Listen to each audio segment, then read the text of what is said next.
test.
Olu, we are going to end. We are going to end. Please finalize your work.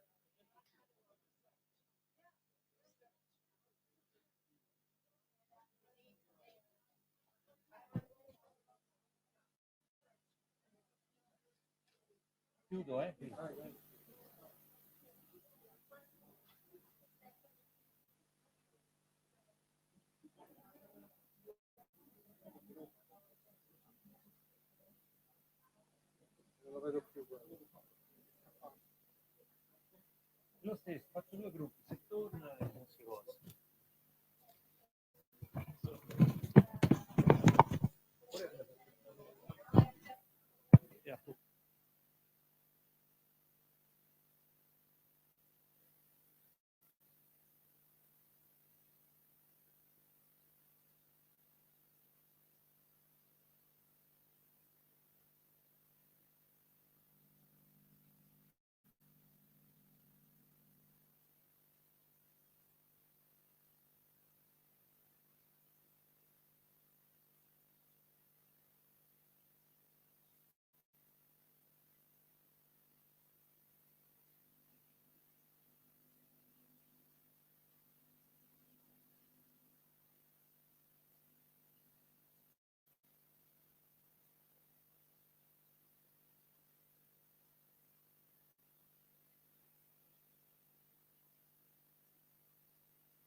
Okay, okay. Thank you very much for your contributions, but I think we must cut. We must say, okay, discussion is end. Even for the one online, we know that there is someone invited trying to connect, but disappeared now. So we can start with the presentation of the on-site groups.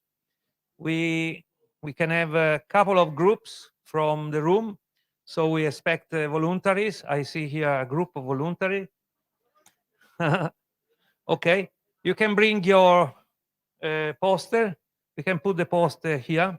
We have some scotch. We have some tape. We have tape. Okay, can you come to help, please? Torsten, can you help us with the camera also? Okay, good, good, good. So I see one group of voluntary experienced designers here. Okay, please bring your poster here. We have the board where we can put the poster, and Torsten can help us with the camera.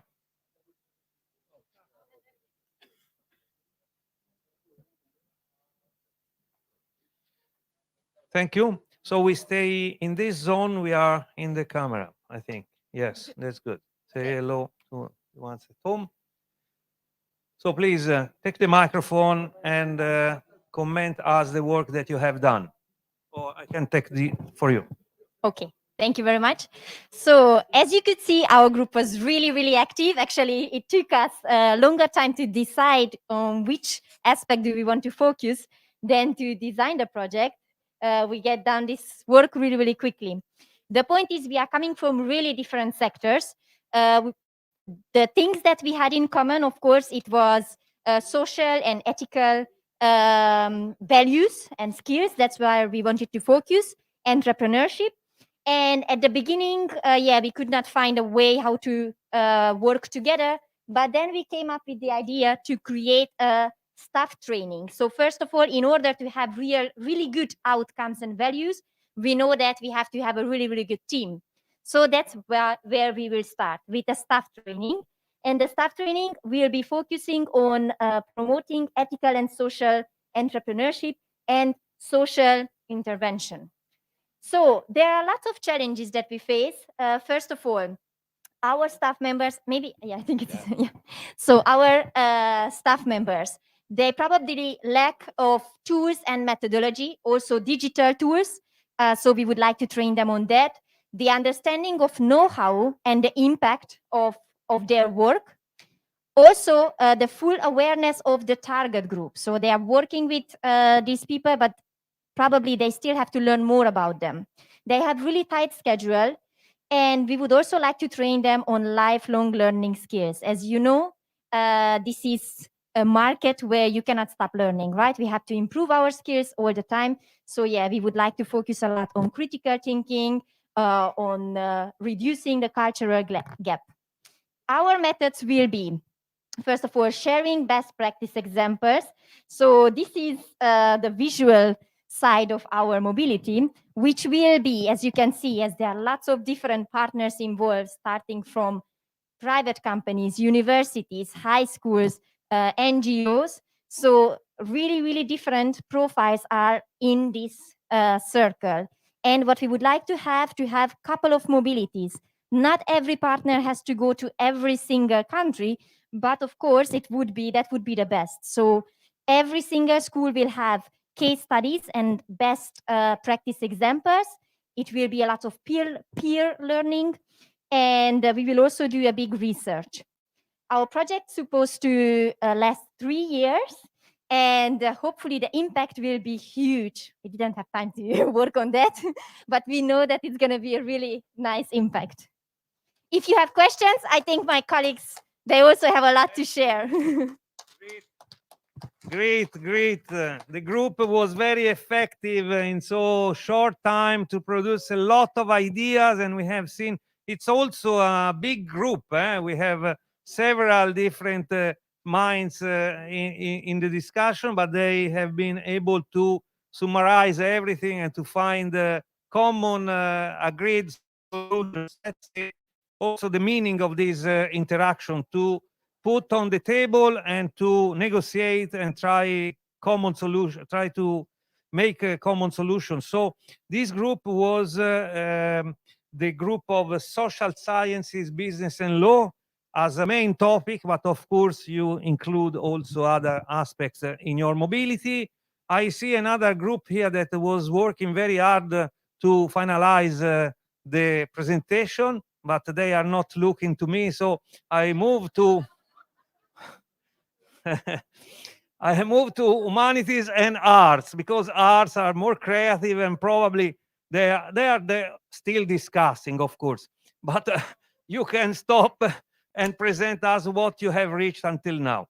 But as I understand from your faces, from your expression, that you are taking some more minutes to finalize, probably oh yeah, okay.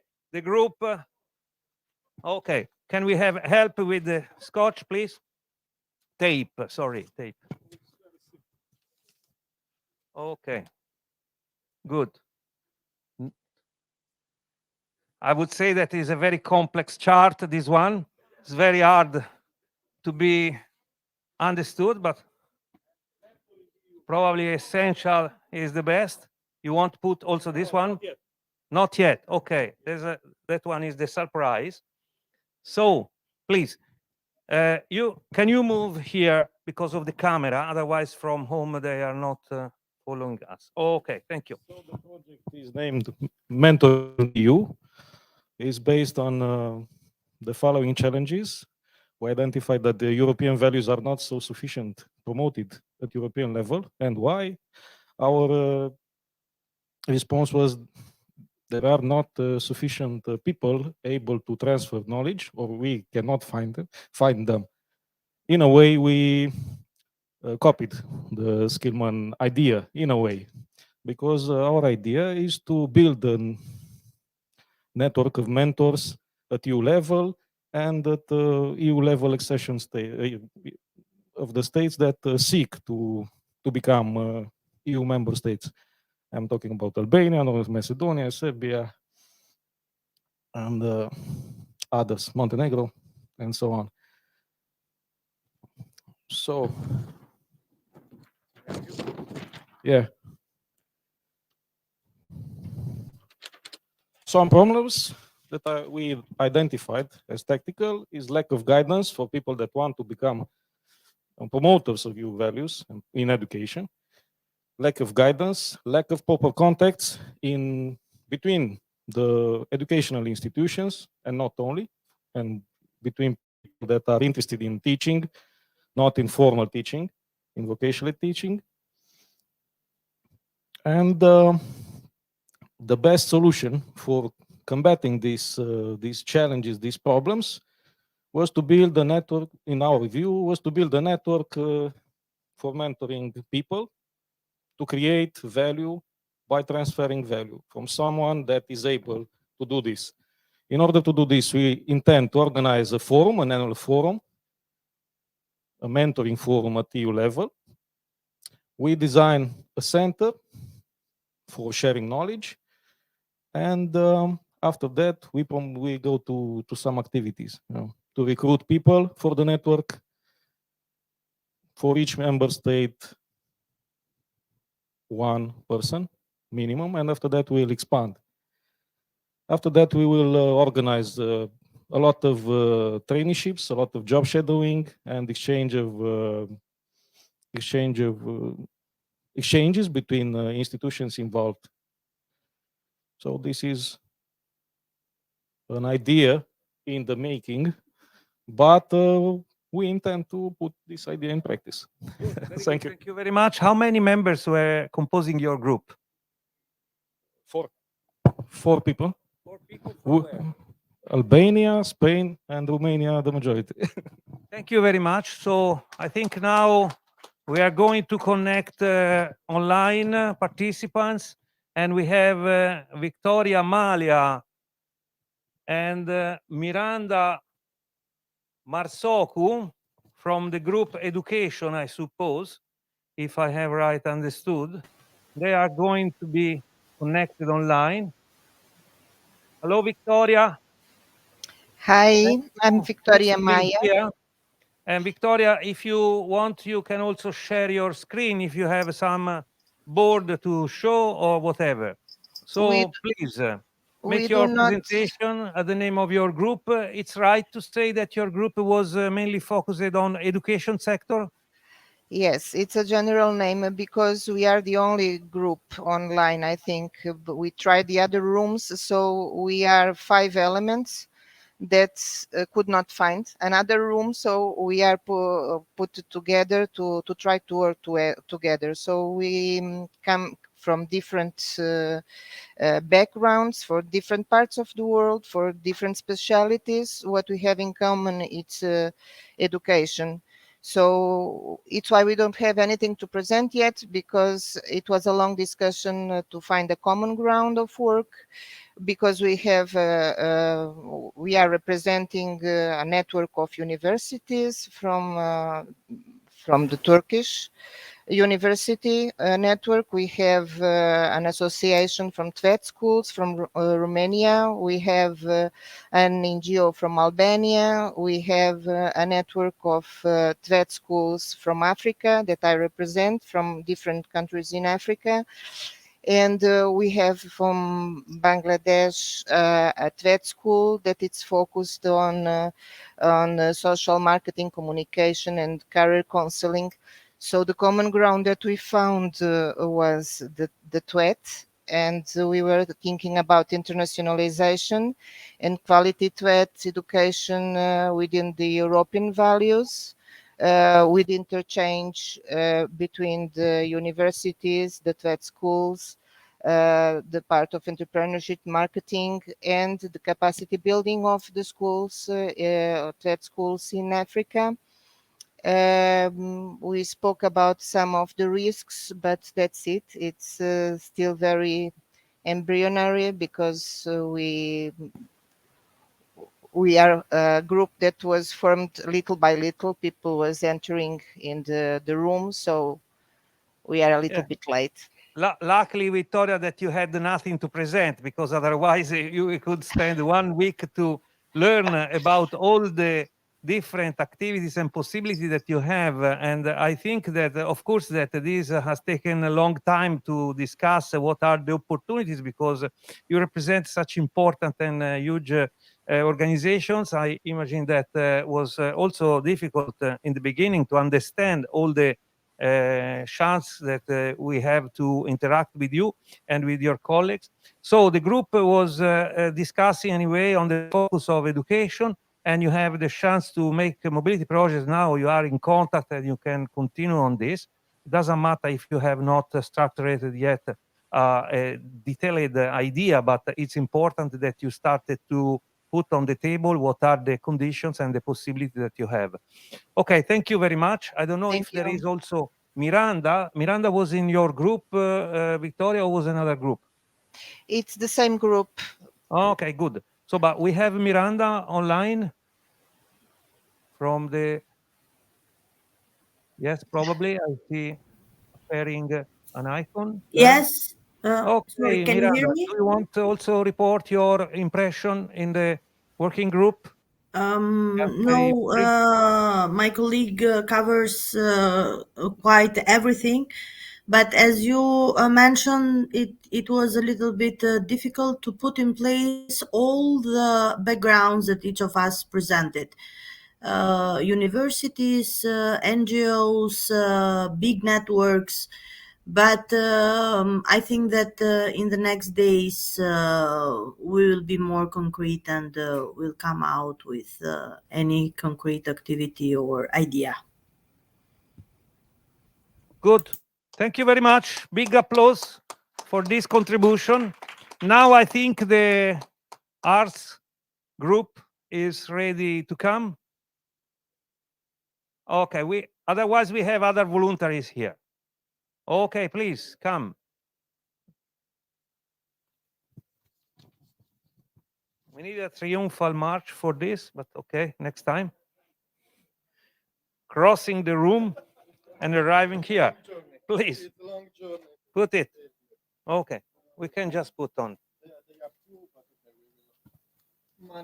No, no, the other one. Good, good. So the microphone is yours. Please come here. Here. Pay attention. Yeah. Hello, everybody. So we were from the table Humanity and Arts. We had what I think everybody did. Lost a lot of time to find a common ground because different organizations, even if in the same field, sometimes have different needs. Anyway, we managed to identify one common problem that's due for different reasons, evaluation, technology, whatever. There is a reduction in the attention span of all the learners, independently of the age. People get distracted, so the attention after 10 minutes go away.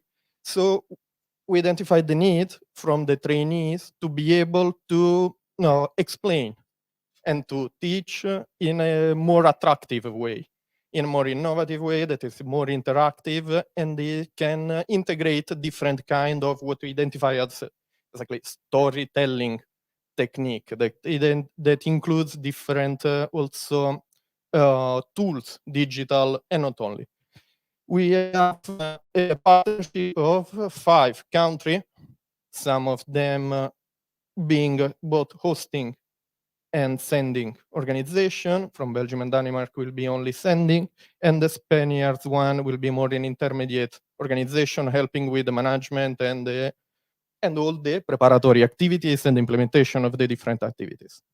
To go a bit more into details, the idea is, if I don't lose any pieces of the paper in a way, the idea is to have exactly to involve around 100 trainees in the best of the option. But more course, we will divide this training course for the trainees in order to improve the storytelling technique, their way of teaching. We divide it in five modules, starting from the basic storytelling technique, how to tell a story, the drama, the comedy, what techniques are actually needed, and then identify 4 specific field, photography, music, audiovisual, and digital tools that the trainers can integrate in their own daily work, whatever it is, with school, with young worker, with adult in adult education, it will be flexible in this sense. So each one of the two hosting organization basically will host 2 or 3 of these modules, so there will be mobility in this sense and in this mixed sense. The hopeful is to have 100 trainees that improved their storytelling skills, and so the quality of the work of the trainer worker will be improved as well. And before every module is organized in a way that there is before a preparatory visit in order to organize the space, the hosting, and to be sure that the hosting organization has all what is needed, starting from the sound check or whatever. Then implementing the different modules, and then the follow-up that will include the certification, the evaluation of the modules, and the dissemination of what has been learned along this journey. Thank you very much. Big applause. Thank you very much. Group worked hard. I have seen them involved in the discussion. It was like a very big challenge to find the solutions agreed by everybody, I think, but at the end they succeeded. How was composed the group? I think there is also someone from the Netherlands there. Yeah, good. No, okay, sorry. Denmark, all from Denmark. Yeah, they are very proud, Danish. So now I have to stop this presentation because time is running, of course, but you will have to present your work. There are claims on this. Okay, we give you 5 minutes, but then we have the colleagues from the Netherlands that is waiting. It was a joke because we are connected with Hanneke Smid from Alfa College, but we asked to Hanneke to be patient a little bit more. We are going to see this very active group that was on the table of services and tourism. So Hanneke, please wait online, wait, don't leave us. And just 5 minutes to allow to understand what we are going to present for services and tourism. Please, can come here. Sorry for the difficulties on logistics. Only you? Okay. This is the microphone. Please. Thank you. The most amazing team. We want an applause first. Go. Thank you. Okay. It's services and tourism, and it's like VetNet, what we call it. We create standards for a new curriculum in order to have a new job introduction for young people. And we train trainers. We create the lessons, and it's sport, it's eco and agriculture at the same time with a certificate.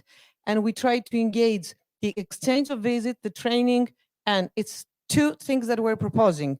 The AT is the agritourism, and the SNT is like bombs. It's sport, nutrition, and tourism. What we would like to introduce is we want to manage the project. We have a team that can manage, they can already started managing, it's all over Europe. We have the mobility engaged. We have 3 vet schools, actually, public and private, from Poland and from Kosovo. We do the research, we engage an NGO, and we do the visits and the stakeholders and the whole communication. We have a public media from Germany. We create the video and all the communication. We disseminate and we engage as many students as we can, because what we introduce is when you travel for tourism and sports, you need to have a special kind of nutrition in the hotels and everywhere. You need to understand that the sport is for your health, but also for the health of the earth. It's not only for you. And then on the other side, the AT is the agritourism, where we engage some Balkan countries that are underdeveloped at that time with Mediterranean countries and with Northern Europe. And we introduce to these countries how to build new, smaller houses and how to engage the land planting and everything, with students having a new opportunity to find out that tourism is also in smaller areas, would have a lot of interest, and people have to be engaged and be in exchanges. So we welcome the new tourism, and Our countries is Greece, Kosovo, Spain, Germany, and Poland. And we signed this, the team. Okay. And we and we have one more thing to show you. It will be very fast. I'm not talking too fast. Okay. Okay. We have something for all of us that we believe that we can engage all of our First of all, issues. thank you for letting us And thank you. introduce sports. Yeah. For Skillman. Yes. Thank you. Where's this? Yeah. Okay. We asked for the introduction of sports and the engagement of sports, and it's the Europe Green Sports. It's a European conference in the beginning where we would like to engage sports teams, construction companies, sports authorities, environment experts, sports events, and ambassadors, athletes, and players from all sports that they really, through the social media, can engage and communicate.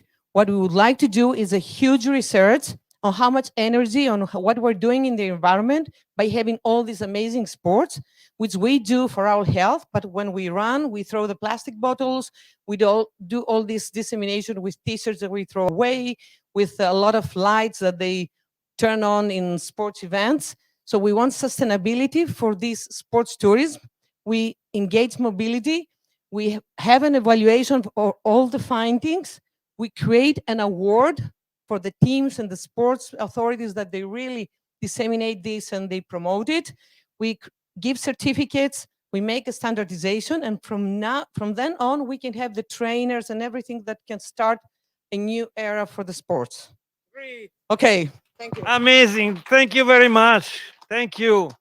What kind of presentation was possible to do better than to introduce our colleague from online? It will be quite difficult for you, Hanneke, to react to this last presentation so energetic from sports side. Would say that Skillman has also already engaged a partnership with UEFA. We are members in a collaboration with UEFA, and I think that these ideas that you have put here, food, that means culture, that for mobility is so important, no?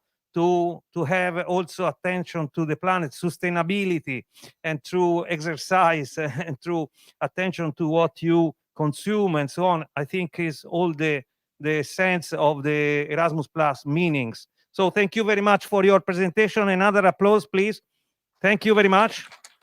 I see now on the screen my close friend, Dr. Hanneke Smid from an important institution in the Netherlands, Alfa College. I know them because we have collaborated in the past, and even now we collaborate sometime for mobility of students. And Hanneke was one of the pioneers of this activity at Alfa College. And she had the possibility to not only understand, but to develop best practices, to understand how the game works and to develop solutions for their students. I think they are a very important best practice that can be introduced to us. In this regard, Hanneke, please, now take your time. You have, I know, some slide that can be shared if you have. Please open your microphone and let us to know what is your not only feedback on the presentation that we have seen, but what are your ideas for the mobility of the future? Okay. Good afternoon to you all. My name is Hanneke Smid. I'm very honored to share my experiences with you. I'm working at Alfa College. It's a vet school in the northern part of the Netherlands. And I have a presentation. I will try if I could share it. I will try. Let's see if I can. I don't know exactly because I never did. I always work with teams, so I don't know. Let's see if I can. Yes, I think here it is. Okay, wait a minute. Let me see. Can you see this? Yes. No, Oh. not yet. Just a moment. Are you Yeah. sharing? Now I'm Only me and sharing. my fantasy. Yes, you can see it. I was saying yes, Hanneke. Everybody was laughing because it's true that we are not having your screen, and they were not understanding how I was able to say yes because it was total confusion in my mind. I was looking at you, that is Okay. my target, but no But you, slides. yeah, Share but it. you, No but you can problem. see my. Try You can. again. There is a button, share my screen Yeah, I in the did. bottom, like Zoom. This is not Zoom, is better, but it seems that is not better. Let me see if I can. Otherwise, let me see. Share. So in the time that you are looking how to share your screen, I would like to comment one thing. Please check your screen sharing, no problem. I would like to say one word that we have other groups here that are very angry with me because I didn't allow to them to present, but I think even if they are very peaceful members, they will have some remark in my regard. So we can rescue your presentation after Hanneke presentation, or we can decide with Professor Urs how to set it, because at this time I think that for a quick presentation we can pass all through all the groups, so no problem to rearrange a little bit. And Hanneke, if you have no the sharing, you can decide also to go on without the slides. Okay. Yeah. We are Okay. It's okay. perfect.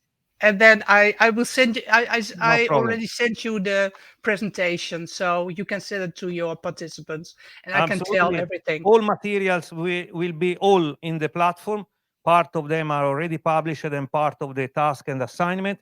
Don't worry, please. Let us to have your feedback, and then we can make an open discussion that was not possible this morning because of some technicality, but now we can interact. So please, Hanneke, present yourself. You did present your organization and what are your ideas about mobility. Thank you.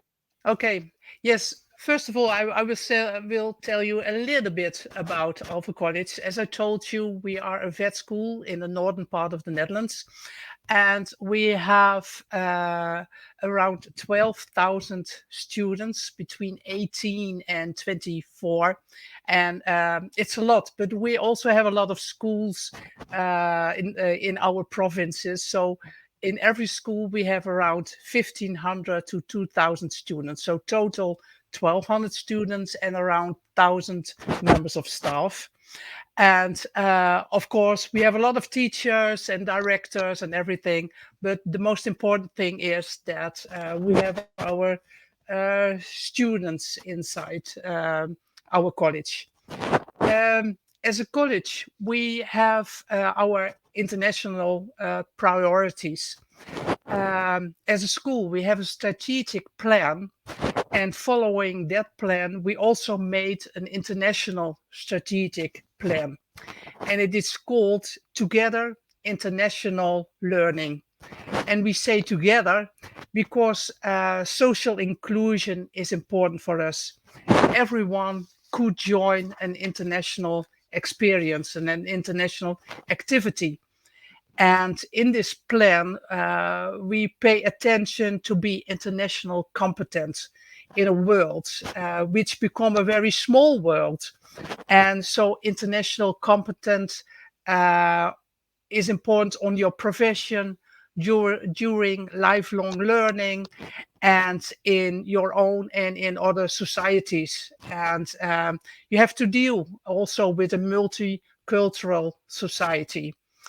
And for us also, the region in which we live is important. As a school, we want to play a role in this region with our students, a regional role, a national role, an international role. And that's why we are sending our students abroad to learn how to live and how to work in another country.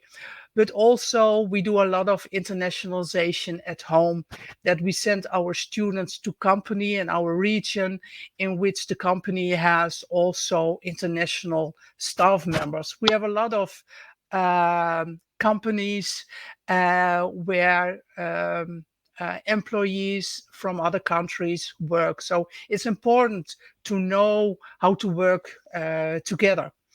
And in our plan, we also say the social aspect is important, like sustainability. And not only sustainability because of climate change, but also sustainability because of our partners. Now, like you said, we already have a very long cooperation together. And for us, it's important that we have real good partners we trust and to which we can send our students, and also to invite other students from other partners to visit our school. Then our international organization, because if you want your organization, your international activities well organized, we think you also need some kind of international organization in your school.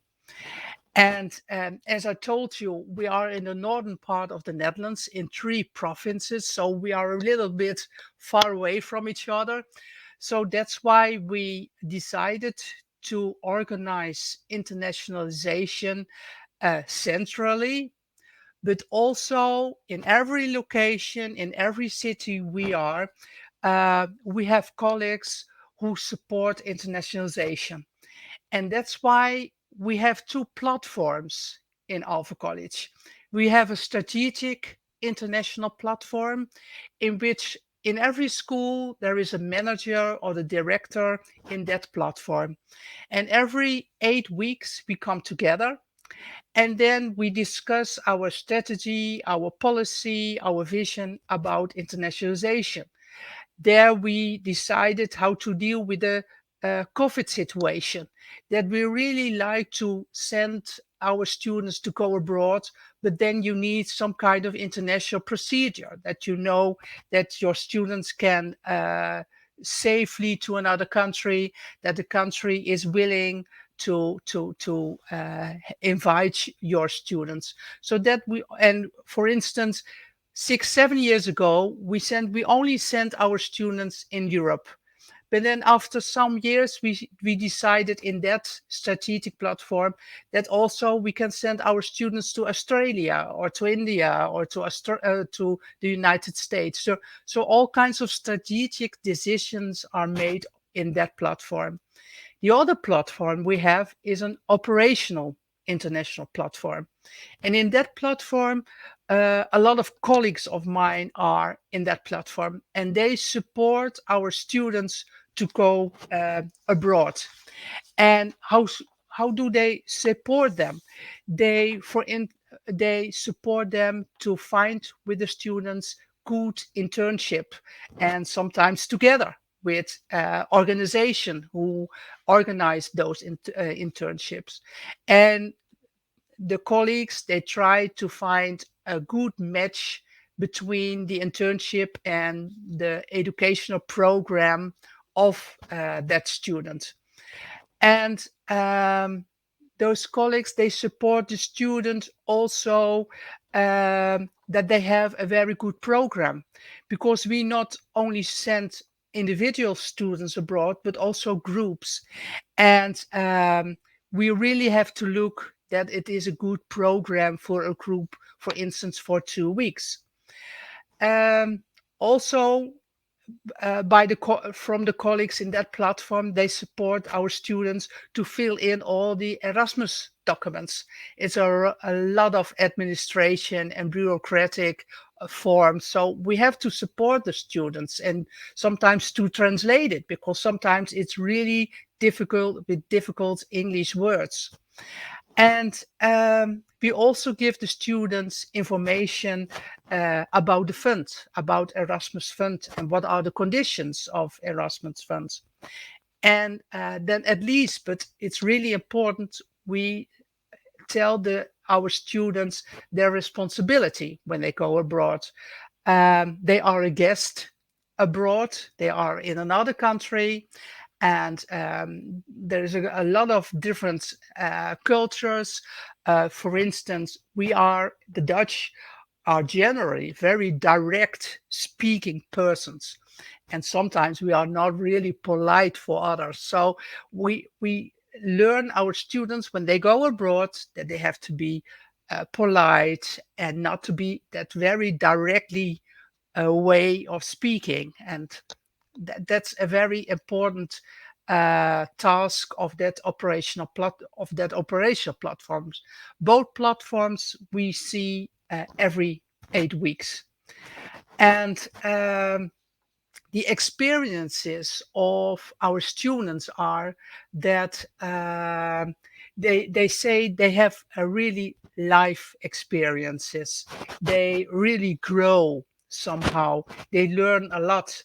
They explore the world. They have friends all over the world, and they learn a lot about culture awareness. And it's very good, of course, for their CV that they have that experience and to find a job after our school program, and it's on their CV that they went abroad. It's very important. And the students who go abroad, we use them somehow when there are new students, and when they want to go abroad, the students with the experience, they tell their stories, and then new students also go again. So we see that it's very important for our students to go abroad with a very good support before, and we see they grow. And for our school, it's also important that there's a lot of diversity in our world. It's a small world, and we think when youngsters go abroad, they see that youngsters in other countries have the same music, have the same clothes, maybe a little bit other food or anything, but they learn a lot. And we think that with that kind of exchange, we can make the world also a little bit better. In my slides, there is also a website with information about our experience of students. It's pity I can't share my screen now with you, but when you have the presentation, you can click on that link, and then it's in Dutch, but I think you understand what they want to say, and there are pictures, so then you can see that they have really life experiences. So that's shortly my story. Oh, wow. Thank you very much. Big applause for Hanneke Smid from Alfa College, Head External Affairs Officer. So, Hanneke, you have made me to think about the past. We have collaborated many times. You were talking about reliability. It's a very important thing. I think that our collaboration was based on this. You also touched the argument of the professionalism of the mobility tutors, and we know how much is important that when the students arrive have been already introduced and involved in training to prepare them to various aspects that happen during the mobility stay. So networking of company, I know that your organization has a very large and on a very large network, and hosting organization, you also introduced this relationship with organizations that are able to satisfy your needs as organization and as individuals involved. Then the students' responsibilities, we know very much how this aspect is fundamental, because when you talk about such a kind of mobility learners, you know that they are many times in their first experience from far from home and different cultures. So we have, for example, in Italy, we are used to touch people. Apart now with COVID, this is very difficult, but so we know how this aspect, for example, for certain different cultures is not possible, or is taken as an offending act. So we have to fix all these aspects to try to make different cultures to join. We have here in the room, I have seen fantastic friend, entrepreneur that is used to host our students. So he will also bring his voice in this regard. So Hanneke, I have to thank you very much. We are very excited to the idea to be able to access to your slides. And I think all the colleagues here in the room will go through your link and through the videos, they will understand the great value of the work that you do and your colleagues do for the mobility of these learners from the Netherlands all over the world, I think. So, Hanneke, thank you very much again. Please stay in contact, remain on until you like. And now we are going to pass to the next speaker, but we have agreed to have one more group presentation. So I ask to the representatives of the health and welfare group, if you want join us, please come, and we can have also the idea on what you have discussed. I see some nice color in your poster, and this can be presented to the attention of all the online and on-site participants. So please.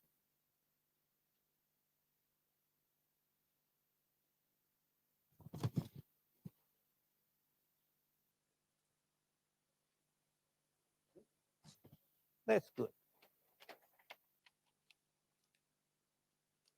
Ah, hai rotto. Un po' di Okay, please. So our group, under the title Health and Welfare, we represent actually 3 countries, very different sectors or backgrounds. So we have a representative from the medical college in Greece. Then we have a representative of wet school in France, sorry. Well, dealing with beauty therapy and fashion and cosmetology, and then I'm a representative of a general education secondary school, and Antrim, also from Latvia, it's the same as me, represents the Society of Visually Impaired. So our ideas were and our interests are as jumbled as the colored stickers. Well, and it was very difficult to come to, let's say, one solution. Well, and therefore we came to the conclusion that our central focus could be visually impaired person in nowadays society. Well, because well, a lot of people just don't understand what it means to be not to see, because well, and there was even a question, well, let's say cosmetology could be interesting for those who can't see. Of course, as Ante says, we or they are not ill, they just are a bit different, and they are interested in the same things as all the other people's society. Well, and then what we could do, well, what we want to concentrate on. First of all, the aim is to obtain sustainable and ethic values for healthy society, and means not only physically healthy and more well, mentally and morally healthy, so that you can understand the needs of different people. Then, as I have noticed in, let's say, in my general school, that there are lots of young people who live just for today, for the moment. They have no idea what they will do after a year or two. So another, well, our focus would be on the school youth in research or in search for the future career. And then we have this one special sector with people who already know what they want to do. These are the medical students and the students of beauty sector. And the activities, what we propose to do, let's say, this different short-term visits where visually impaired and people seeing well could exchange the roles and try to feel how the others feel. And let's say it could be also for regular school use some way to choose a career. For let's say medical students, they could feel better how to treat and know better how to treat, for example, this visually impaired. On the other side, also some visually impaired could be for them it could be a way how to find their profession or yeah, to find their place in the job market. And the same with the some cosmetologists professions. So because, well, I know that there are very good massageists among visually impaired. And on the other side, also those working in, let's say, beauty therapy could understand better the needs of the visually impaired. So that is our vision. Yeah, you're just holding my hand. Okay, thank you very much. Very clear. And I think you have some competition with the other group. Sport is very close to your task and to your principle that you have identified as necessary for the better society and the future society. Thank you very much. So now, Dr. Professor Urs Hauenstein, my friend. So it's time, I think, to go on with the normal program. This was not, in the beginning, was not expected to present all the groups, but I think that was also, can you move this, please?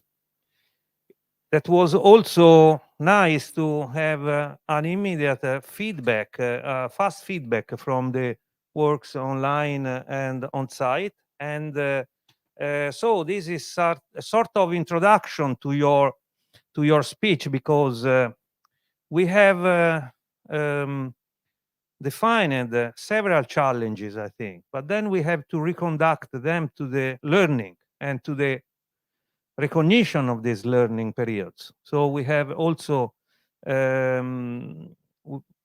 listened the colleagues from the Netherlands mentioning all this work that they did during the years. That is something that remain, but not only the work has to remain. We need certifications. We need to provide people with skills also in terms of accreditation. We need to recognize what they learn.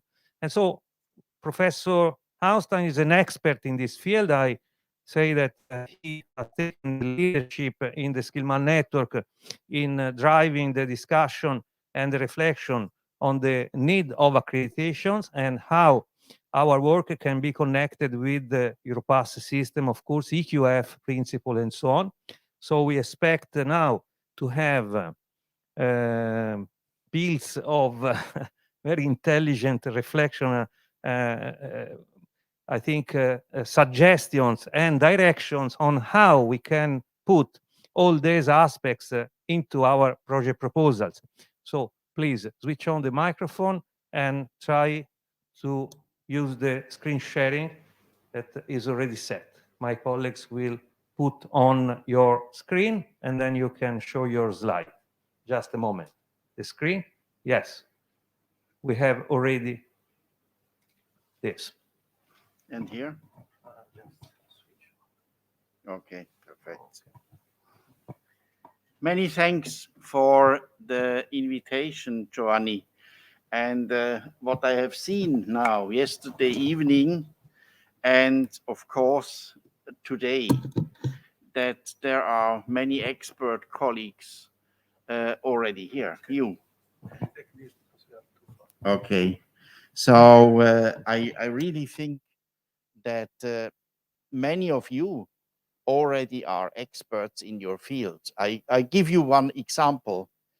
Some years ago, I think 3 years or 4 years ago, Ursula Orsivitos presented in Sofia in the IVITA conference as a keynote speaker and has made an excellent presentation. And she was a colleague of me there in the presentation board, and I really have learned much from her. Now I'm like a professor or teacher here, but that's not true. The truth is that you are the professors and the teachers, and that you are bringing already your expertise with you. But my job today and tomorrow will be and is to polish you gold nuggets or gems a bit. That means during the last 10 years, the language of the European Union and of the international organizations have changed dramatically. And it is important when you want to be successfully with project submissions, it is important that you have some fields very good described in your project. And I will take today and tomorrow this on my job and try you and show you very quick, but very brief, because you will have the presentation after in your marketplace, and very quick to show you what you shouldn't forget in the project proposal. So let's go through. I'm speaking today about the field of assessments, credits, certifications, and qualifications. Very, very quick, because I could speak hours about it. But it is important, European Union is not giving money in projects when they are not quality assessed. So everything what they finance has to be assessed, validated, evaluated. And we need to have, for the learners in these mobility programs, recognized certificates and maybe qualifications out of these certificates. So the process of assessment is important for me. The ductus is not anymore like in the last century, where we have made tests and exams. Assessing means sitting with somebody on a table. And that means it is with and for the learner what you are assessing and not against him. That's very important. We have changed our education now. We are at the moment in the change of the education to a positive, a good education for the future. I didn't have visited that in my school years. So lifelong learning, external evaluation, self-evaluation, and peer evaluation. That means not only you, yes, you as well. Not only an expert has to evaluate that what you're doing. No, you as well should do a self-evaluation, and this self-evaluation is the same important, has the same importance than the expertise of an expert from outside. And there is a third possibility of evaluate, the peer evaluation. That means when you're sitting in a round, then work together and do each other evaluations and give you the feedbacks and write that down. And that is very important. It is like an expert assessment. And all these different assessments of the different stakeholders, we are now in the world and in the time of the stakeholders, are bringing together a high class 360-degree assessment. There are hundreds of different assessments, but you see here, I have presented here the three most important types of assessments that are the diagnostic assessments, the assessments before you are starting a course or a program, that you are making a survey or something like that and are looking where the students are. And then the formative assessments, that means the assessments meanwhile the course program. And these, the diagnostic and formative assessments are not giving any grades and every notes or remarks or marks. They are only for giving feedback to the students and to you. So we need all do it the best as we can. And therefore we need many formative assessments during the phase of a course. At the end, of course, we need as well a summative assessment. And that is as an assessment who is giving a final measure, a final clear communication about the level and the outcomes. But that shouldn't be a note or a mark or something like that. That could be as well an oral text and something like that, and a description. So we are very open at the moment with assessment of outcomes and of programs. You see here very quick examples. So a survey, oral or written feedback could be diagnostic assessment, or in a formative assessment, an upgraded quiz. People like quizzes. A classroom and group assignment, homework, exercises. Homework shouldn't be bad. Homework can be an assessment and could be very important for the quality, but shouldn't have a negative touch. I think we need to bring homework again in a positive light. And in the summative, there are assignments, presentations, papers, projects, portfolios, and many other things. You don't need to have a test situation. I think tests should be intelligent.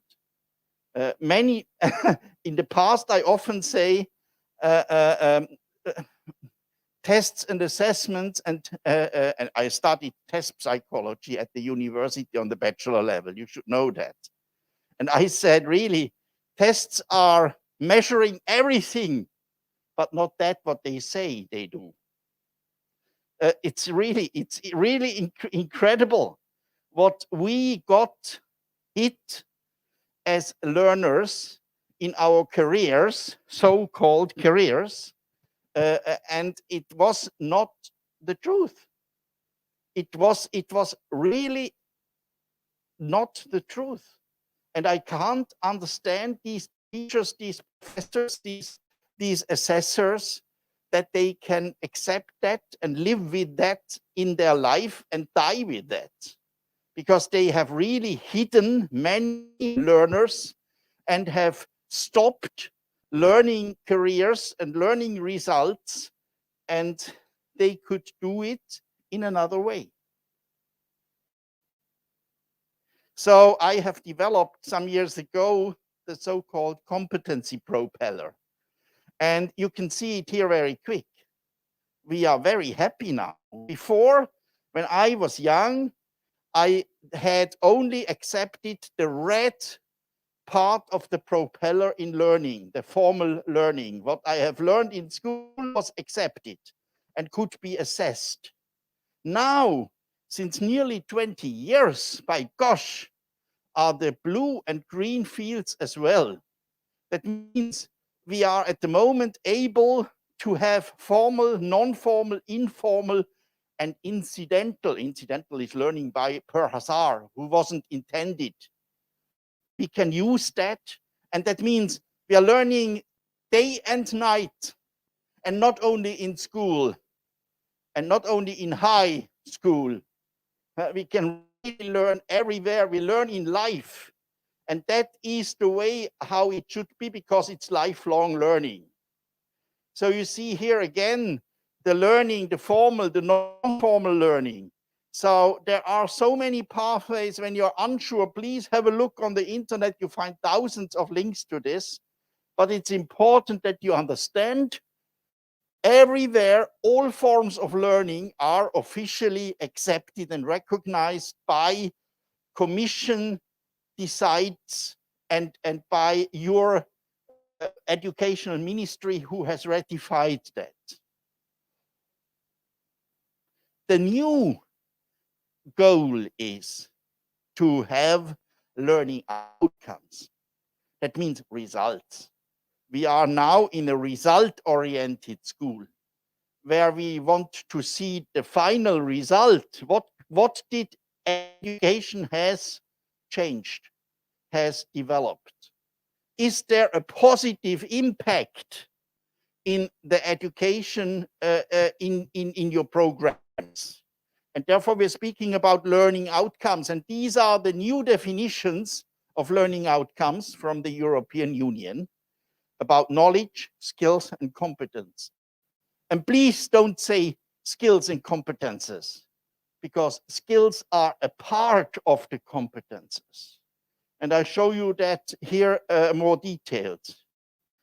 Skills, knowledge, understanding, values, attitudes, desire even, are maybe so-called aptitudes, or as we say on the European level and European level worldwide, competences.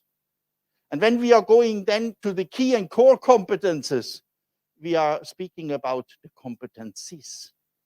That is a new word since maybe 10 years in the market of the European experts who are describing the bundles of competences. So here you see the whole scenario. When we are validating that with so-called prior learning assessments and recognition, then we are having the preparation phase and the implementation phase. And in the preparation, we have identification, assessment, and recognition. And then we are creating maybe a portfolio, and we are assessing and presenting the portfolio to an assessment team or to a group or to an audience like you. And we can get from that, I think, that what we want to have. But I think I has to come down, and I show you that directly. I think that's important. So look here. Here are my glasses in.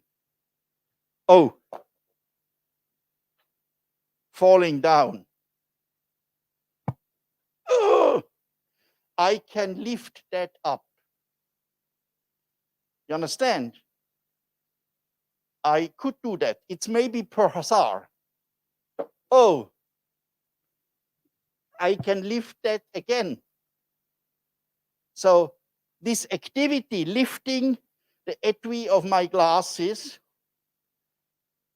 I can do that. It's a third time I'm doing that without any problems. And I can say, I have the competence of lifting etuis for glasses. You understand? That is a competence now, because I have shown you several times. If you are observing this now, you can confirm me that. And you can confirm me that orally and written. And do you know what that is? That is then a qualification. That is the difference between can activities, competences, and qualifications. So qualifications are from outside confirmed competences who are describing can activities. Understand? I think you never will forget that, because I have done it so clearly with my etui of my glasses.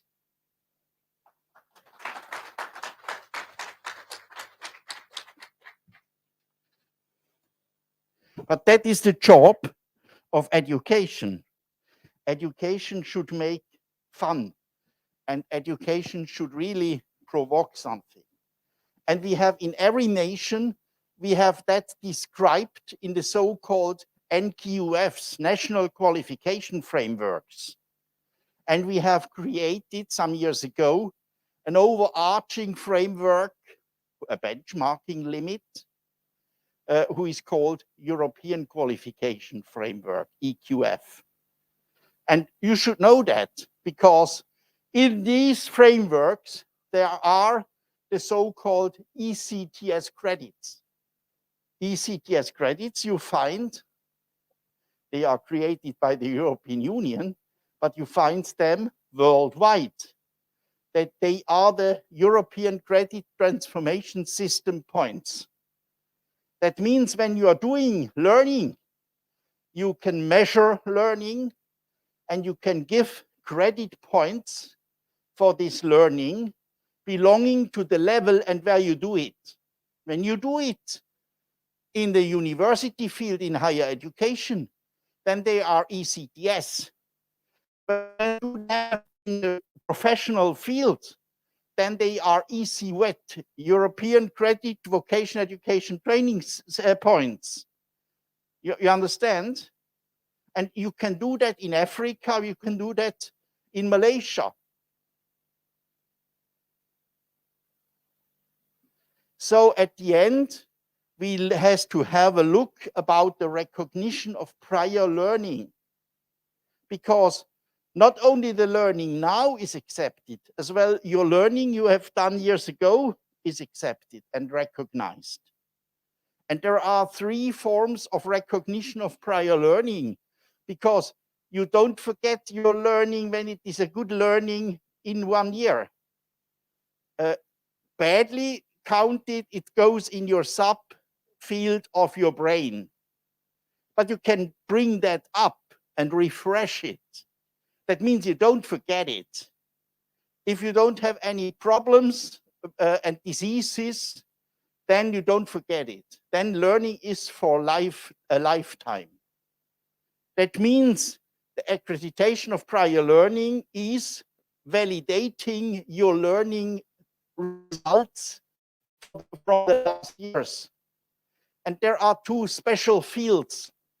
The APCL, that means you have done once a certificate in a course, and then all these certificates you have done are able to get recognized in the so-called APCL, Accreditation of Prior Certificated Learning. And when you have competences from workplace, from internship, from leisure world, when you have competencies that you have cared your mother when she had cancer, then it is such a Christian situation. You should not forget that. And I mean a religious situation as well for Muslim and others, for all religions. You are helping somebody, and when you are helping somebody, you're learning. You understand? And that is able to get validated. That means even such situations are able to get validated and accepted and recognized, and you could shorten your university studies or your vocational education studies with that. Because you can describe your course in your university or in your professional education, and there is a curriculum in it, there is a syllabus in it with descriptions, and when you can map that with that what you already have done, then you can make an application that this is getting validated from an official committee, and that you don't have to do it the second time because that is silly. You understand? That is the new form of education, that everything is recognized and that you have really the right to get that validated. Because why you should do that, and again, you have to concentrate on new learnings. There is a world organization for this, the ENIC network, and we are proud at Skillman to have this organization, the European Network of Information Centers worldwide in all nations, as a member of Skillman. And there is CDFOP, a partner as well, where we are working together. They have created the lifelong learning streams together with ENIC, like the Europass and other possibilities. You will see soon more streams about ENIC in the near future of us. And now a final path.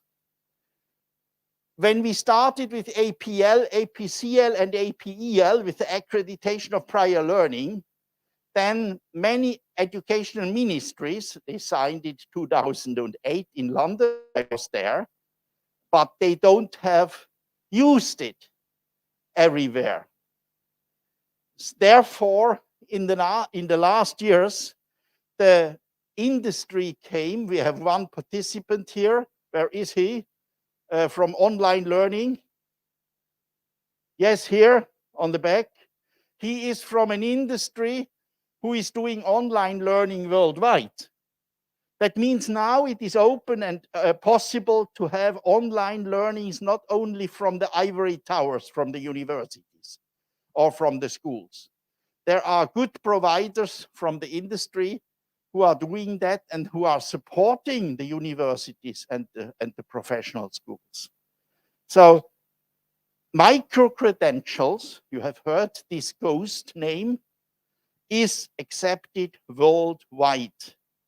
There are at the moment still different uses, either in United States or in the EHEA room, European Higher Education Area of 48 countries, or in the Oceania room of nations. But this was so important that our European Union said, we need to have confirmed that as soon as possible. Micro-credential is an important stream for the future. And you see here described in a nutshell, you can go onto the PowerPoint and see the details about this. And then they described the project from the European Union about this.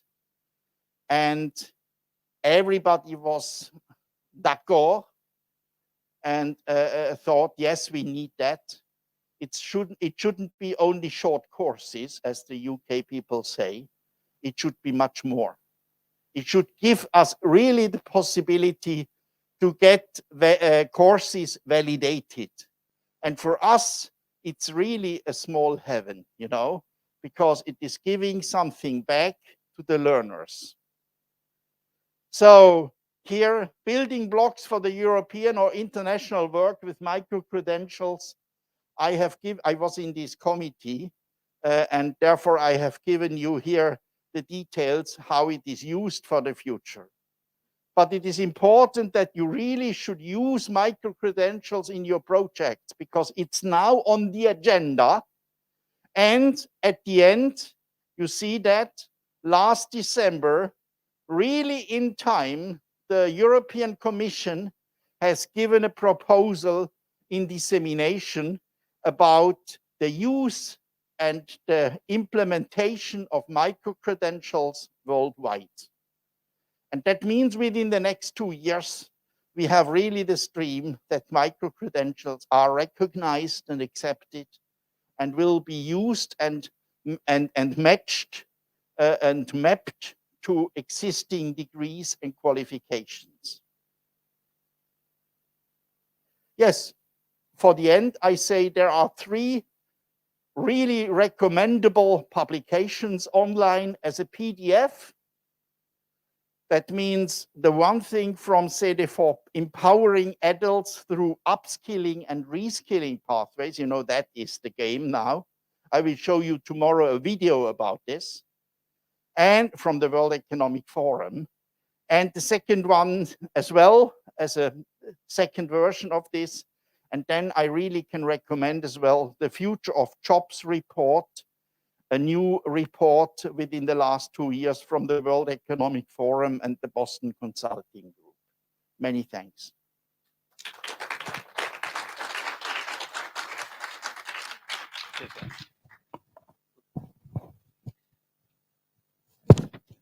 Thanks. Thank you very much. Fantastic presentation that add other challenges to our work for the next days, because we have not the possibility to skip all these aspects that are in charge of our design process. We need to keep in mind all what you said. And just to comment about the ENIC-NARIC network, this great collaboration that we have started. So it is all in line in promoting this EQF principles approach that you have presented. And of course, I would also remember that you mentioned the helping engagement when you are engaged in helping someone. And so the last year aspect that we have promoted also at the Skillman International Forum as a final a final, I would say, general theme, that the general aspect of our work, our collaboration was sharing is caring. So we want to take care of all the parts, all the social inclusion aspect is very important. And I think that this process to take care of someone and to share then with the other is something that we need. And in a way is also what we do here. We take care of each other, sharing our experiences. Now we have also understood, Urs, that if we want to become competencies, you have to throw away the folder of your glasses, so you will become competent. But this is just a joke. So now we have, because we start to be a little bit tired, and the journey was very long, but now we start to relax a little bit. We have another concrete case. We have talked with Hanneke before, Hanneke Smid, and we have seen the view of the organization. Now we have Giulia Ucciero, that is representing Italy Mobility. You have also in your folder some information about Italy Mobility. So Giulia has also invited some special guests here. I have mentioned the friend from the company, the local company, but there is also another surprise for you, but I don't want to anticipate this. So Giulia, I give you the microphone. The floor is yours. Please make your presentation. I hope that we can relax a little bit more, because this exercise is not so complex like to enter into all the aspects of the accreditation systems. Thank you very much to be here. Thank you very much. First of all, you have already seen me this morning, but now I'm going to present to you the Italy Mobility project. So as mentioned before, you can already find some information inside your folder. But now I'm going to give you more information, and also after a short presentation, we will discuss directly with a representative of a local company of Pistoia, and also with the 2 students from Latvia. So they are here for their internship, and they are just finishing their experience. So then we will discuss with them about their stay here in Tuscany, their opinions, and see what they learned here. Okay. Just 1 minute. I'm just. You will share.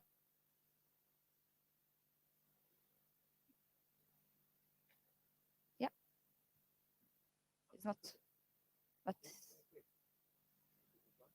Yes.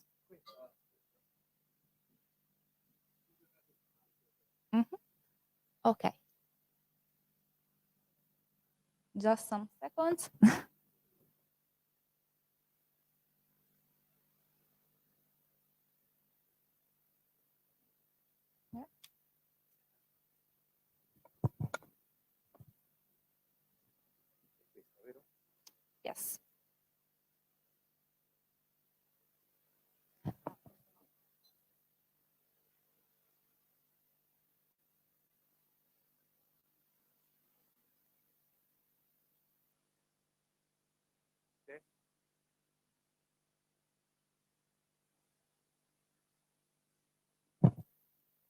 Great. So, yes, I have here. So I will try to be a little bit short because we know that it was a long day after your journey yesterday. So first of all, what is Italy Mobility Project? Now I'm going a little bit to introduce the Italy Mobility Project, but first I just want to.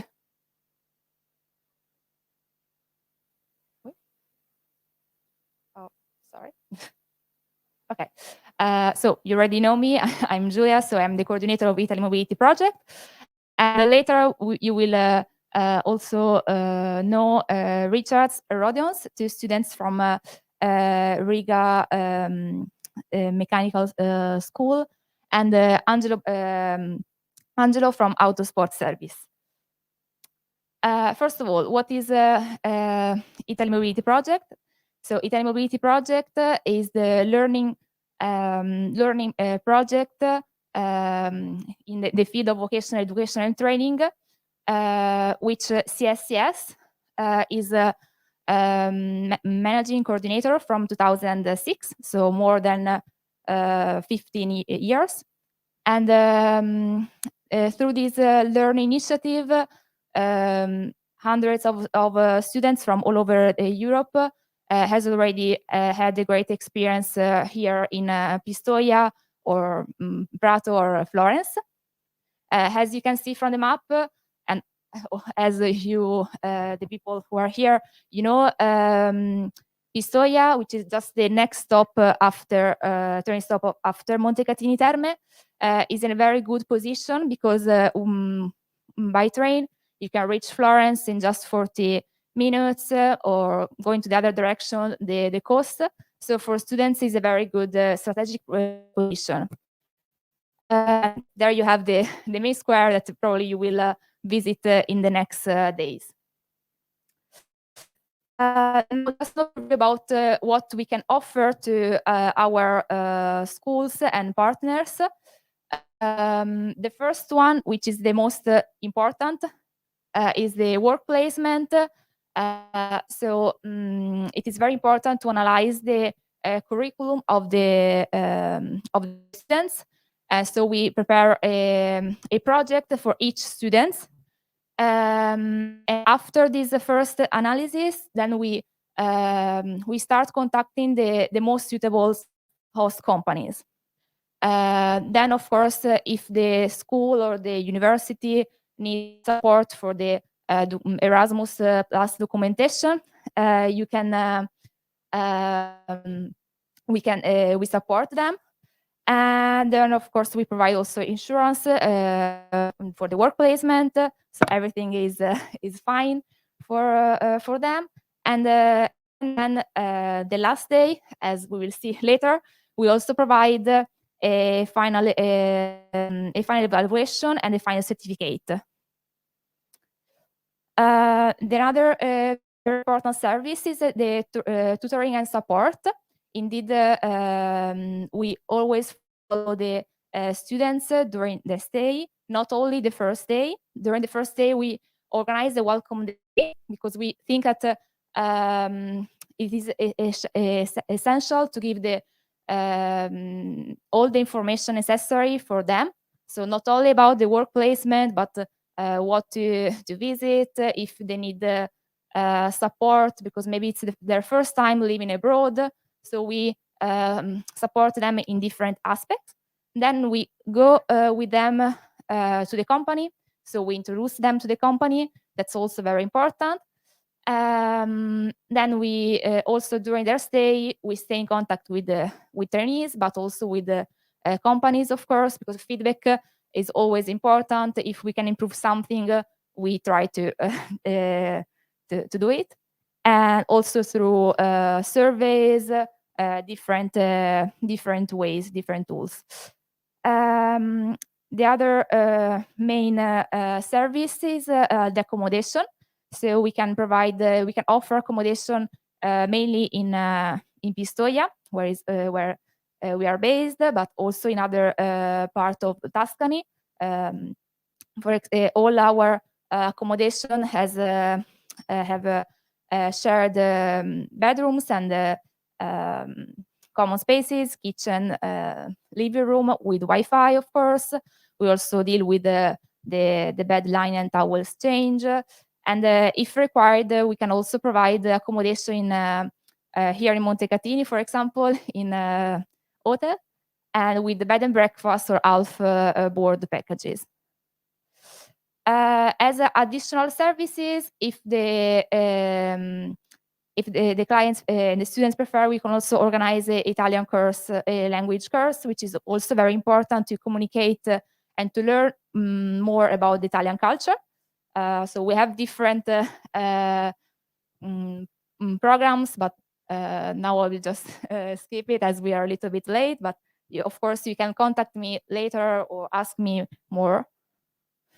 And then the last service is the airport transfer. So we can provide transfer from Florence airport and Pisa airport, also Bologna, even if it's a little bit more farther. So that's better. Florence and Pisa also, there is better connection.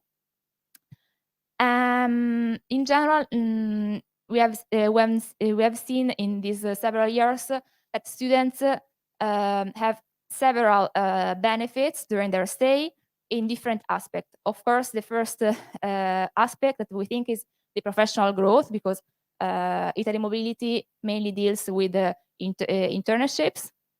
Before I was almost forgetting, but we can also provide a study visit. We had several experience with schools with study visit on site and also online.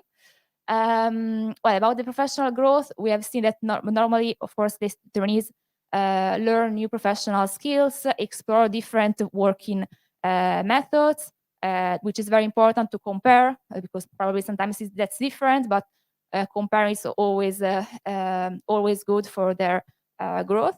Then they work in a multicultural environment. Maybe they have Italian colleagues, but also from other countries. And so they improve also the team working skills. There is also a personal development, because of course, not all of them they already live by their own. So maybe that's the first time. So they increase their self-confidence. They are more independent. They also deal with the unexpected, because we never know what can happen. So they also learn this very useful ability. They improve their foreign language skills, which can be English, Italian, or also other languages, because sometimes they also share their accommodation with other students who are from other countries. So maybe, for example, the students that we will know in a few minutes, they met a student from Holland, Netherlands. So they learned about Italian, but also about Dutch culture. So it was a very interesting experience for them.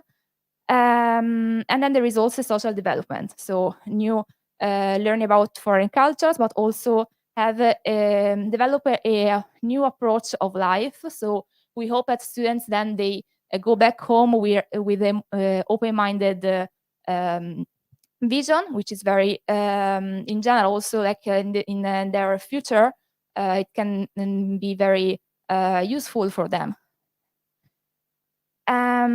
Here there is just a short overview about our project. So well, the implementation of the project, because of course there is also other parts before the arrival in Italy. So there is the welcome day, as I was mentioned before, in which we welcome the students with all the information. We go with them to the company the first day. Then, of course, they start their internship. We stay in contact with them through different channels, also weekly surveys in which we see if everything is fine with the work placement, accommodation, and so on. And then the last day, we meet them again for the final presentation, as we will see in just a few minutes. If they choose the Italian lesson, they also have a final exam. And then we give them a final certificate, which has an evaluation also from the company. So we also monitor all the experience, which is in the internship part, but also the social and personal development. So now I invite Rodions, Richard, and Angelo to come here.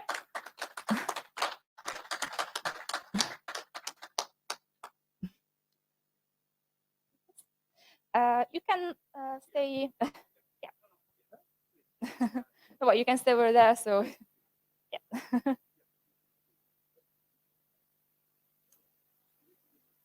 Okay. Great. Perfect.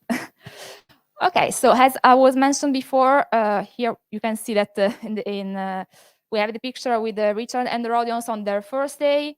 We were in our office, and they arrived 1 month ago. So it was a 1 month experience, and they provide me some very nice pictures, and through their slides, they're going to tell us their experience from their point of view, and that also will have the opportunity to ask directly to the host company their feedback. So we have the different points of view.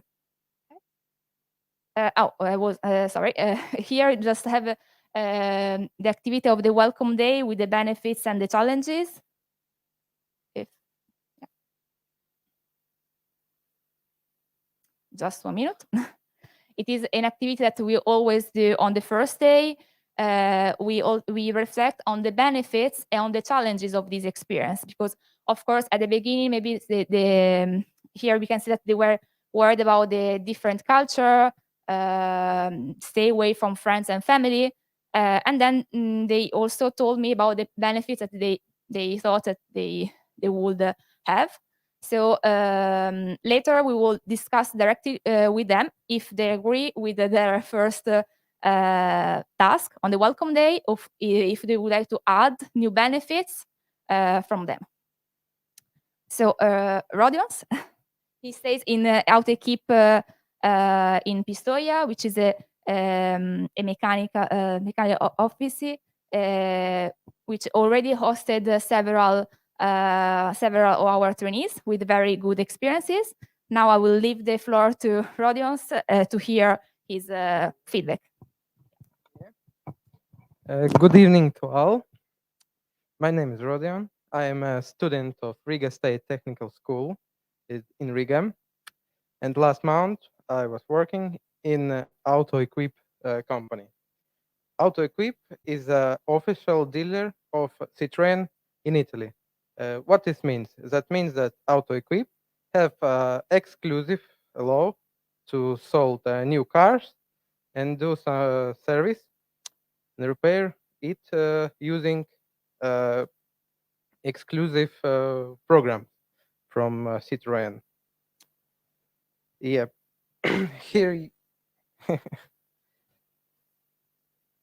the most interesting and surprising thing as I see here is the sorting and recycling of waste. Because in Latvia we haven't got this high standard like in Italy, and there we need to sort separately everything in service. For example, the oil filters and air filters, cardboard, metal, plastic, all is separate. Yep. Here in one picture you can see how we care about our customer's car.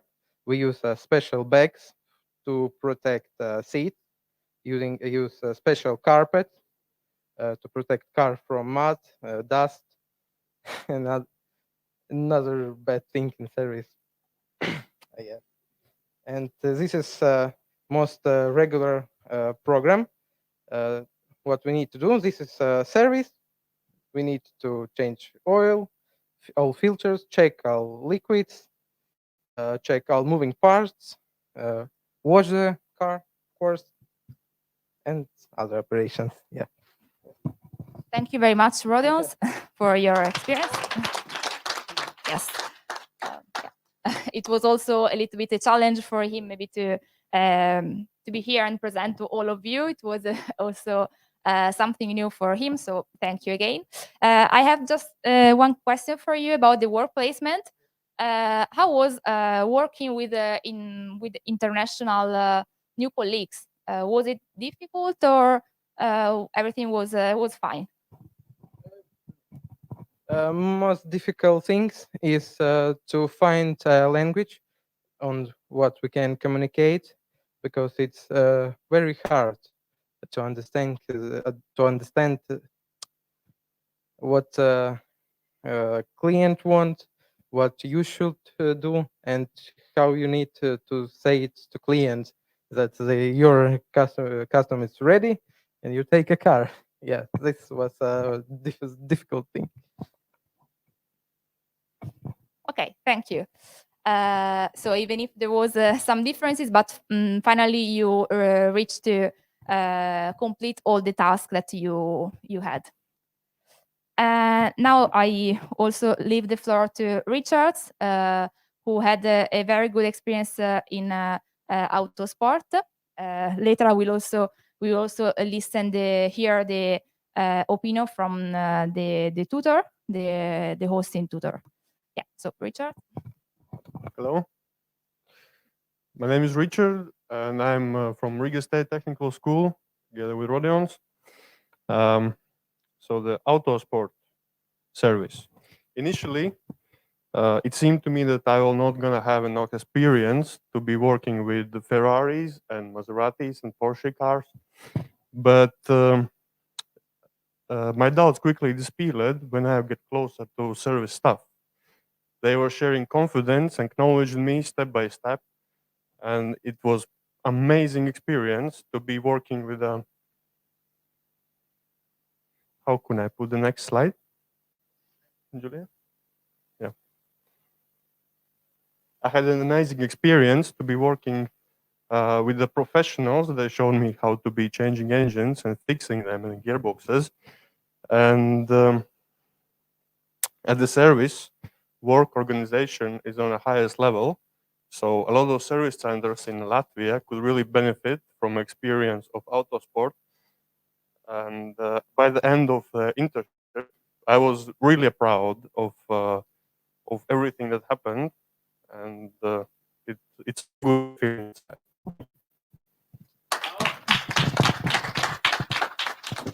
So thank you very much, Richard. I also have a question for for you. Did you have new tasks different from your previous experience? Was something new or different? Or probably as we can see that here, you also worked with the Ferraris, so it was very Italian and famous brand. So how was this experience, this part?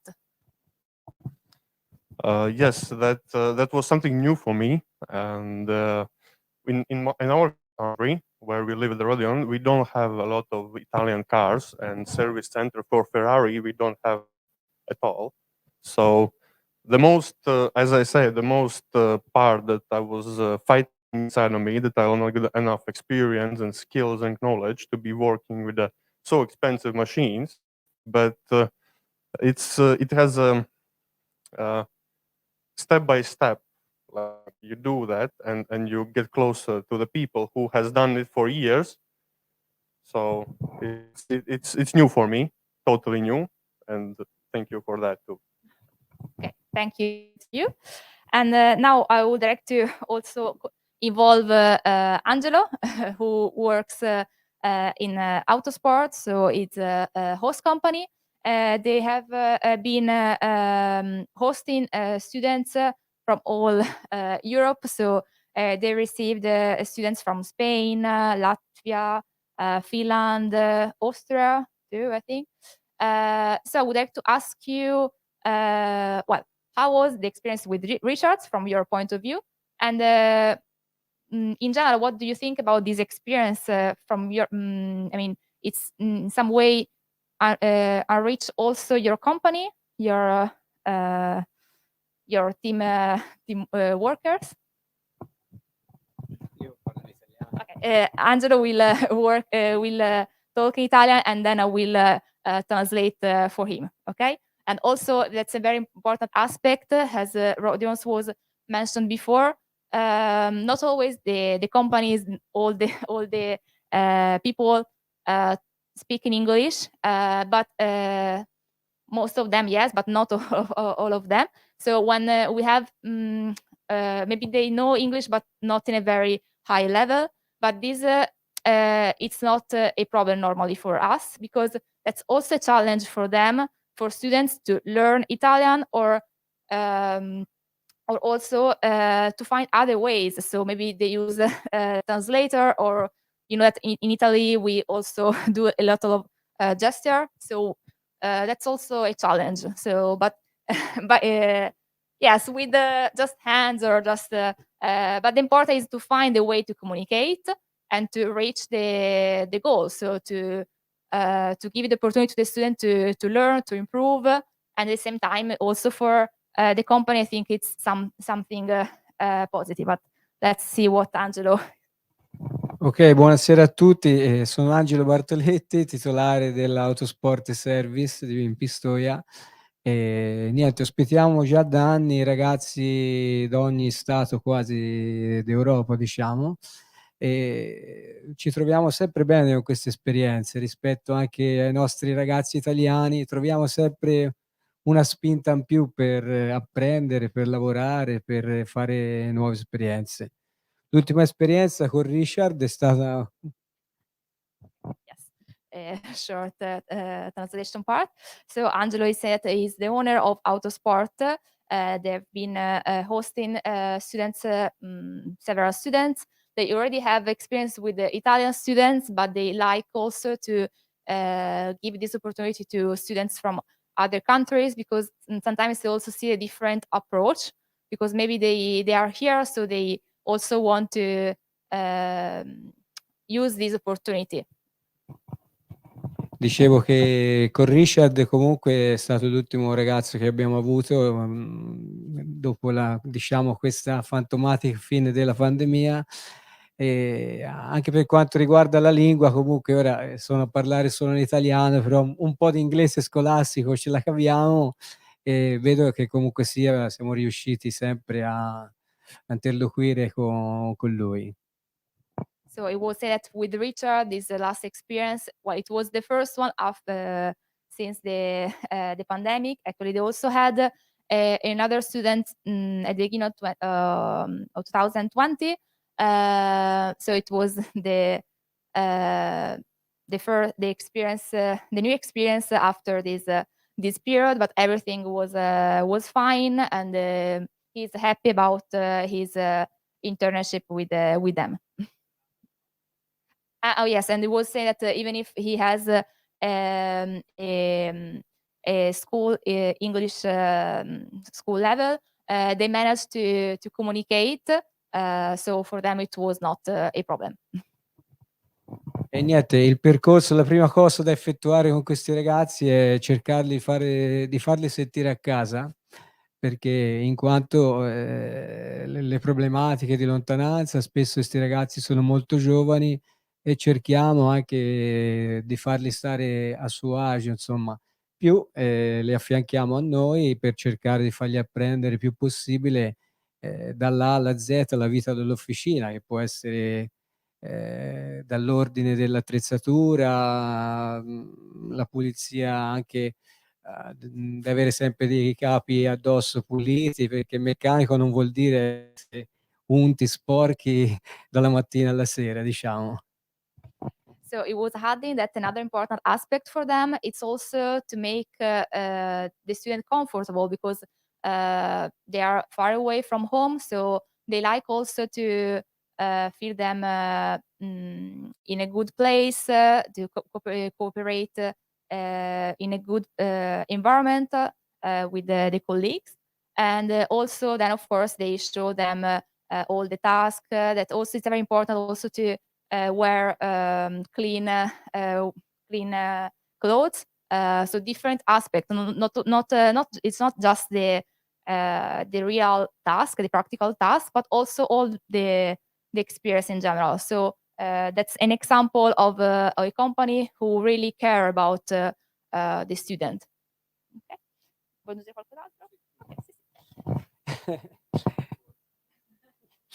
No, volevo dire che la nostra è un'officina prettamente artigianale, è una piccola realtà dove però si sviluppa l'automotive di alto livello, diciamo.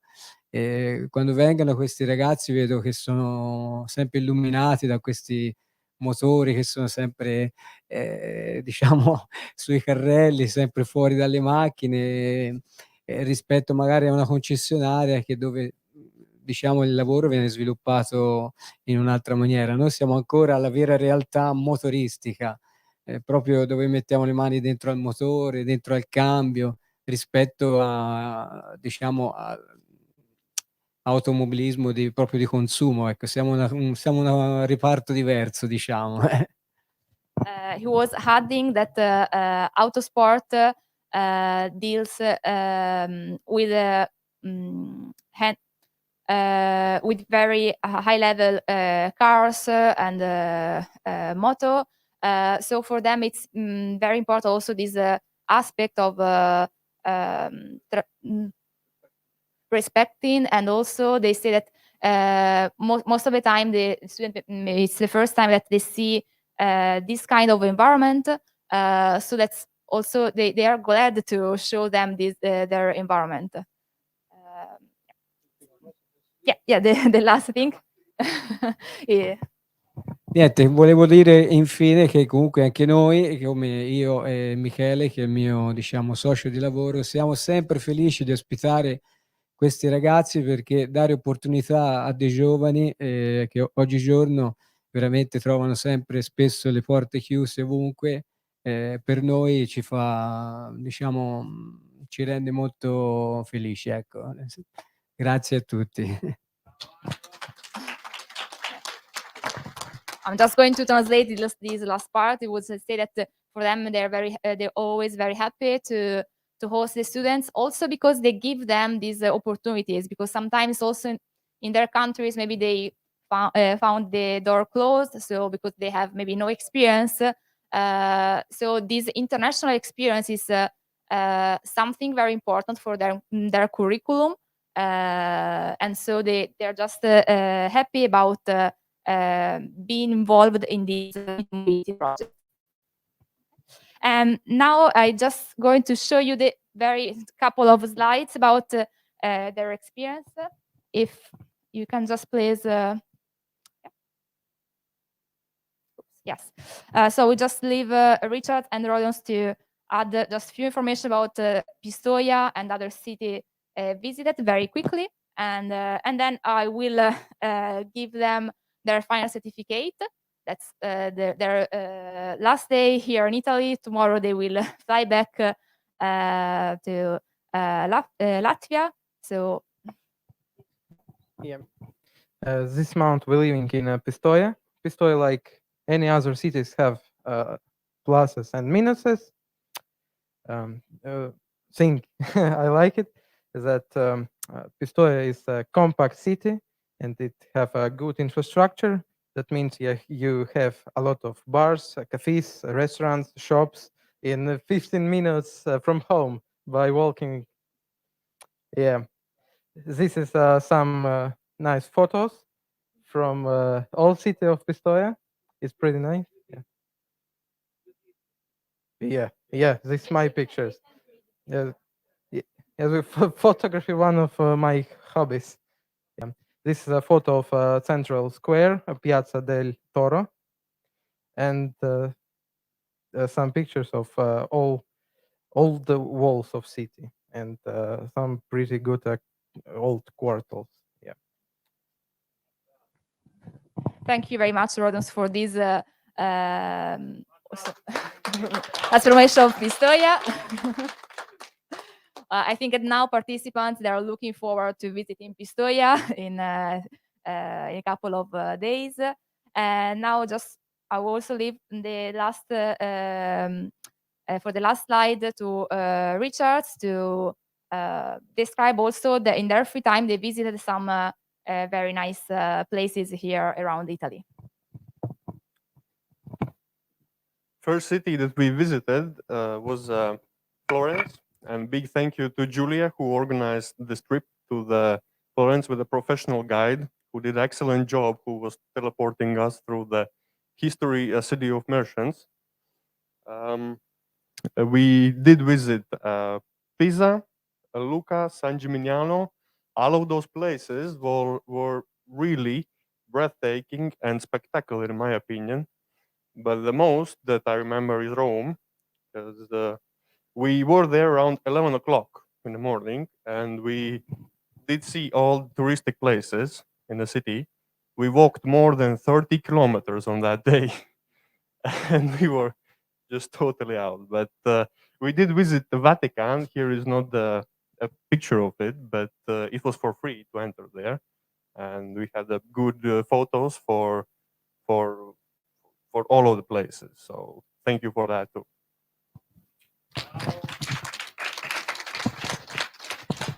Okay, so thank you again to Richard and the audience, and also for Angelo for their feedback. I think now I can give you your final certificate. And as I was mentioned before, in our final certificate, that's not only the internship part. Of course, we evaluate this part, which is very important, but also the social and personal development. So during this month, they had a very good experience. Also, actually, on the first day when they arrived for the welcome day, they also introduced themselves in Italian. So that's also a very good way to introduce themselves. So I will now very glad. Yeah, just sorry. To give you this final certificate, and I'll also. Oh yes, of course. Yes. That's their certificate with the silver badge for 1 month experience. Yeah. Yeah. And on the back there is the other evaluation.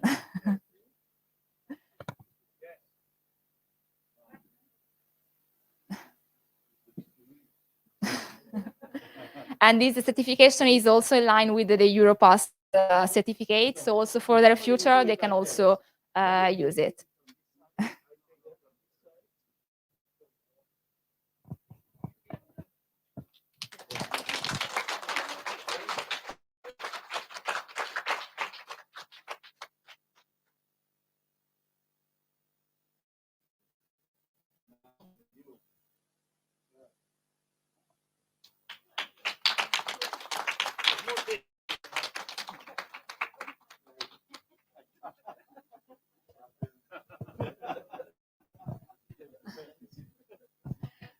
Okay, great.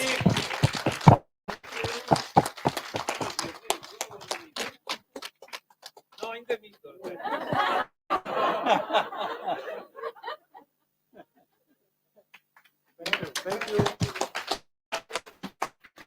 Okay, thank you. And for any further information about this internship experience or study visit, you can contact us, have our contact email inside your folder. So we are also looking forward to welcoming new students from all around Europe, also the world. Okay. Thank you for your attention. Wait. And now here, the new form of education is starting. And I recommend, Giovanni, to make the next days a certificate for you. Because you have guided them and you got competent with that. And we're very proud about this. Many thanks. Thank you. Thank you. Thank you very much to both of you. So, going to the end, Urs, very long journey, eclectic, holistic approach we had, because we have seen different aspects of our drive to mobility projects. So we started with some contents, consideration, ideas, developing of proposals. Then we have also seen concrete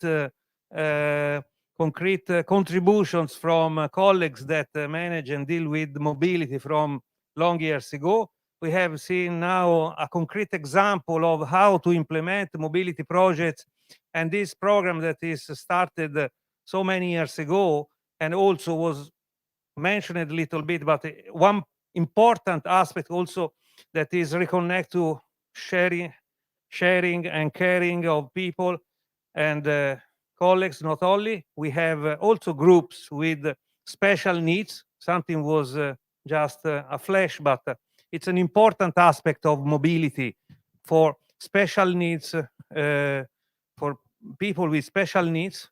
It's a very impressive result that you can get involving them in mobility. They become acquainted about something that they were thinking not possible for them, because it is a challenge also for people that are considered normal, no? And they say, oh, I can do it. Yes, because with the right support, with the right management, with the right design, you can bring groups of mobility learners with special needs. We did it many times, collaborating with the Swedish Ministry of Labor, with the German government. We worked with the Spanish partners on this, receiving a group of students with special needs. And I have to say that finally the result that you get is very much more evident with them. In 4 weeks, you see in their face how they change the feelings and where they have happiness, like the entrepreneur was saying before. No, we are happy, we are proud to host these students, and this is in two directions, not only the entrepreneurs, even the students. Okay, for a student that has all the chances, that's normal to get a result and to also to be able to show what he does. But for the other special needs students, students that have that need special attention, this is a very much bigger result. And I can mention, to going to close, just my personal experience in this regard, because I think that to close the day, we are tired. I think you are tired, but just to make a sort of conclusion in what we said about social inclusion, caring, no leaving one behind. So we started to work with these groups, and at the beginning, honestly, I was not prepared to this.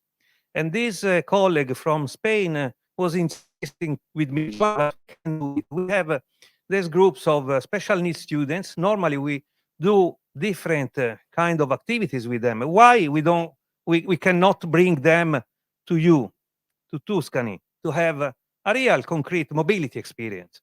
So we try to set. Then this initial setting, I will say more, was just a starting experience. But then we elaborated this. It became a sort of best practice, because then we worked with the Swedish government, with the German government. There was a interstate project to use the European Social Fund for mobility. At that time, it was not expected to use European Social Fund for mobility.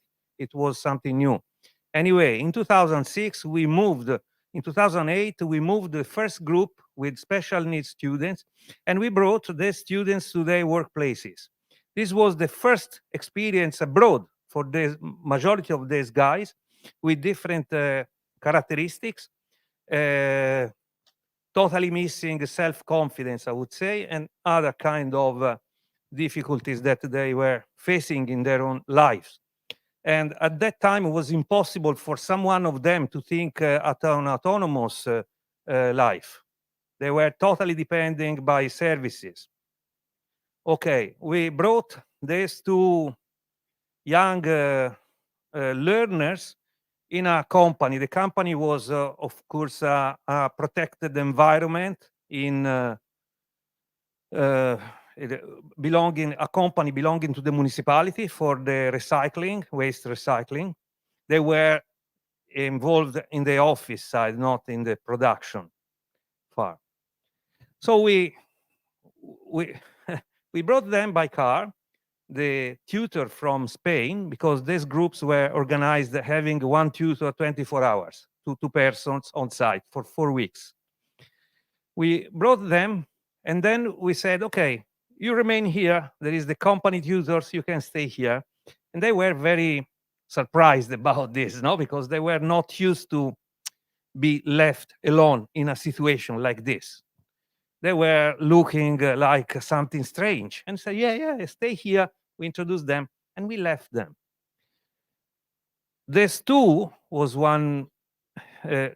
guys, like 17 years old, that were classified as not probably able to stay alone or to get the capacities to have enough self-confidence, self-control, and situation to act as an individual without support of the services. They remained there, and we went. And the program was after 3 hours to go back to bring them home. And so we went back after 3 hours. We called, hey, we are here, you can get out. And it was incredible. I always have this picture in mind, and this is the point I want to share with you. I always remember this. The door opened. We were at the car, and they came out from the building, jumping, really jumping. This is the paradigm for me. They were jumping, and this was like a surprise for me. What's happened? They were jumping to us, and they were wearing the helmet of the security, some present that they received from the workers and so on. They were jumping, and the face was totally different. In 3 hours, they got the idea that it was possible. They were in a totally different situation. Nobody was knowing there. Nobody was addressing them with a uniform, I don't know, a shape. So was a totally different situation from home. They were free to change. 3 hours. And then when they went back after 1 month, they have acquired capacity. They have got the competencies to stay alone and to get a job. And this was just the first example that I always remember, because it was extraordinary to see how the face was changed. It was incredible. And then another experience that it was also very strong with a young lady from Sweden. This was the collaboration with the Unga In program. I don't know if someone of you know this from the Ministry of Labor, that was opening offices in garages where the youngsters, the underground, they go, the needs, the not in employment and training and school meet, and to include these needs in some special program. So we received this young lady that was diagnostic, I would say, with a diagnosis of Asperger's, like Asperger. And so she was totally unable to live in a stressful situation. For her, the stress was meaning just first day, went in the pizza shop like yesterday. All the other students were waiting that she was going to select the pizza. You know that in Italy it's very complex to select the pizza. So there is a long list. So she was starting to cry because this situation was too much stressful. So what we did, we put this, we placed this student, this learner, in the pizza shop with the pizza shop maker. Was a very clever guy, worked also in Japan, so with various experiences, and the mother of the pizza shop maker. So the match was great. 4 weeks in the same situation, 2 tutors on site. With the Swedish is a little bit different, not 24 hours. They were a little bit more free. Then, after 4 weeks, this young lady went back home, not only passing totally this incapacity to stay in a stressful situation, she was called to present her experience at the radio program. And she talked to an audience of 500 teachers, talking about her experience. After this, she got job and she became autonomous. She started again to study and she won. This was the mobility. And I would like to close this session with this picture that mobility brings growth and mobility brings good things. Thank you very much. We see each other tomorrow morning. Thank you.